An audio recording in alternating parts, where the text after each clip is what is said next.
Alright everybody, welcome back to another Xvault gaming video, and Xvault here, and basically what we're going to go over is just some quick recaps on the Sony CES show that did just air moments ago before recording this here. So I want to go over some just key high notes of what's going on with PSVR2, maybe some other Sony related movie stuff, as well as some accessibility options as well for those gamers out there with possible disabilities or has disabilities, of course. So without further ado, let's go ahead and jump to it.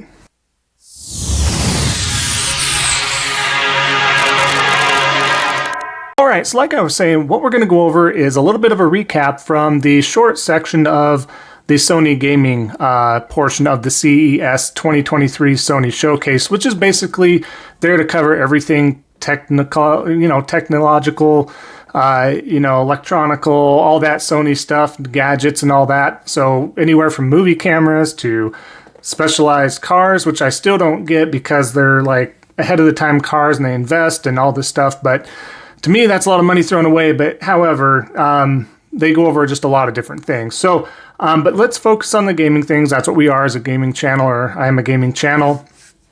And just kind of hit some of these high notes and keynotes and footnotes, whatever you want to call them. But we'll start off no particular order, just the way I kind of went through this as well and in my mind after just watching this. But first and foremost, we'll get the big one out of the way. In my opinion, just a quick big one out of the way.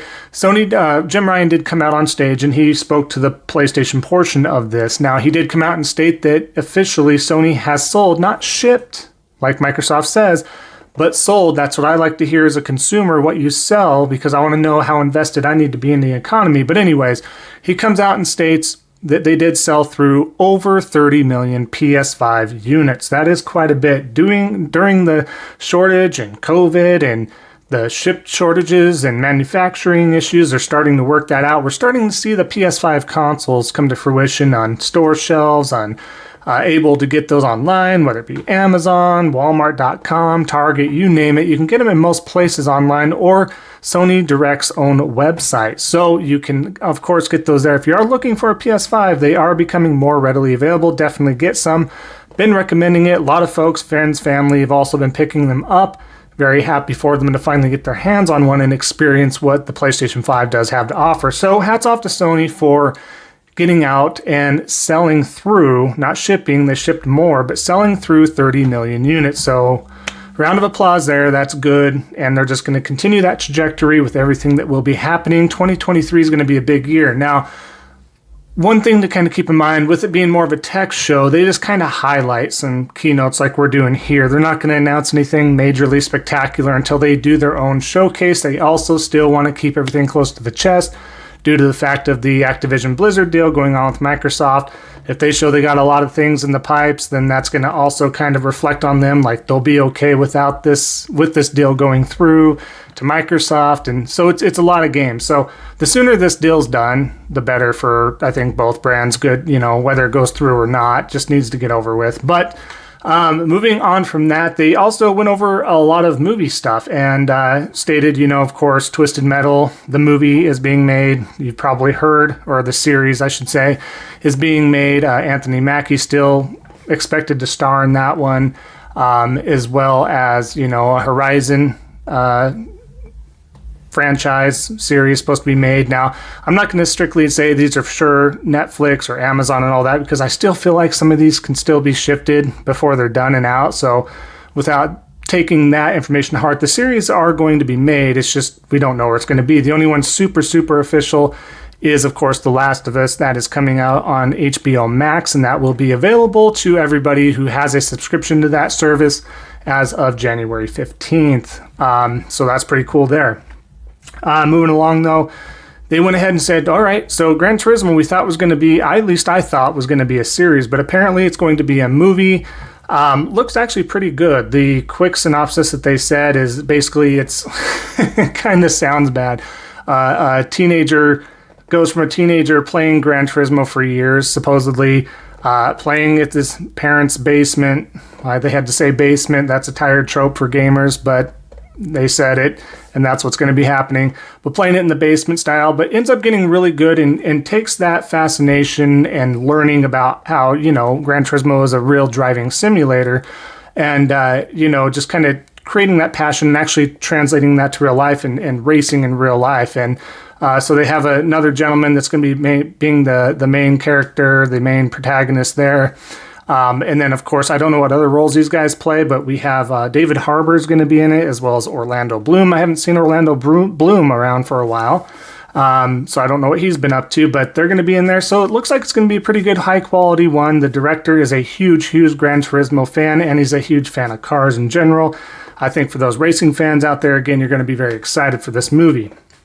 Going through there, they, of course, went over the PlayStation VR2, some of the stuff there. Nothing really different of what we didn't really already know. They just reiterated right out the gate they're going to have supposedly 30 games ready to go. I don't know how much of those they're talking about, like being upgraded from PSVR 1 or ported over from PC and Oculus or something like that. So they didn't state all of the games that will be out, but maybe we'll get something here very soon to kind of help that out. They did reiterate that there are still pre-orders available, so that's good. The stock is there. So those interested definitely have the ability to get that at PlayStation Direct on their website. On top of that, they did just kind of reiterate, okay, you get Call of the Mountain, and you're getting Resident Evil 8 The Village, which I heard is really good. And then went ahead and said, yes, Gran Turismo 7 is also going to be part of PSVR 2. If you own Gran Turismo 7 already, it is a free upgrade to be playing that in PSVR 2. So I think that's really cool. Awesome little feature, especially with the latest and newest Gran Turismo that wasn't released not too long ago. And just a lot of options there. And then they also said Beat Saber and stuff's in the works. So when they say in the works, I don't know if that's a port or they're trying to enhance it in some way, shape, or form. But that was part of PSVR 1. I had to look that up before because I was like, was that exclusive to, the Meta or Oculus or anything like that? I'm not sure. But apparently it was there for the PSVR 1. So I'm not sure what they mean behind that, but I guess we'll just have to wait and see. And then to kind of close it out, round it out, what they did...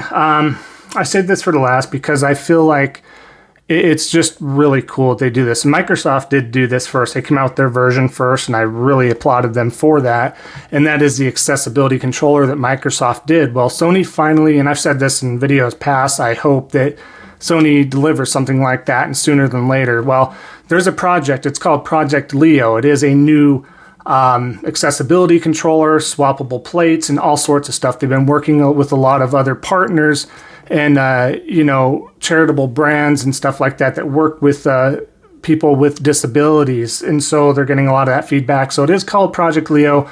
Looks really cool, as you can see here, and really unique. And it just makes me happy because a gamer is a gamer. And I always put myself in those shoes where if I didn't have full accessibilities or I had some sort of disability and my interest and passion into gaming, if there was only a way I could try to play or even kind of play and be, somewhat fluent in it or whatever the case is as far as skills and all that and trying to just play it the best I can. So I'm very, very excited. I don't care who the platform holder is.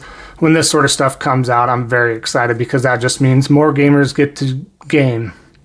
It doesn't matter the platform, doesn't matter how you go about it, but the more options for that sort of stuff, the better, and I just love to see that. So hats off to that. Just kind of wanted to share that as well. But just a few key pieces there. Again, they're not going to announce anything too mind-blowing. Just a lot of beginning of the year sneak peeks and a little drop of anticipation and tries to drive up that hype a little bit. So, with that being said, the rest of it shifted back to all the technical stuff again, of course. But as far as the PlayStation side, as side as the gaming side, that is what we have to look forward to. It's a lot of good stuff. And folks, we're basically a month away almost from getting our hands on the PSVR 2. So very excited to do that and try that. I've been wanting to get back in there and something more simplified like I've been begging since the PSVR 1. So just one little cord, you plug in the front and you are good to go. No hard setup or anything like that. So very excited for everything that they announced. I think a lot of good things. They were very happy with Uncharted's success, the movie, which, there's depending on who you talk to, may have liked it, may not have liked it. For what it was, what they explain on stage real quick is they said, you know, they wanted to try and marry something together where, you know, fans of the game could kind of relate to it being part of the game, but also wanted newcomers who don't really game to be interested in that. And a case and a statement could be made for just translate the game over, and I think people will be just fine with it, and I totally agree. But for what they did, I honestly didn't think it was that bad. Could it have been better? Absolutely. But I think they're just starting to find their foothold and translate, you know, between Uncharted and the Sonic 1 and 2 movies. I think we're getting in a better direction. Obviously, the Sonic movies did much better than Uncharted, in my opinion, as far as how they captured it all and just the funness of it all.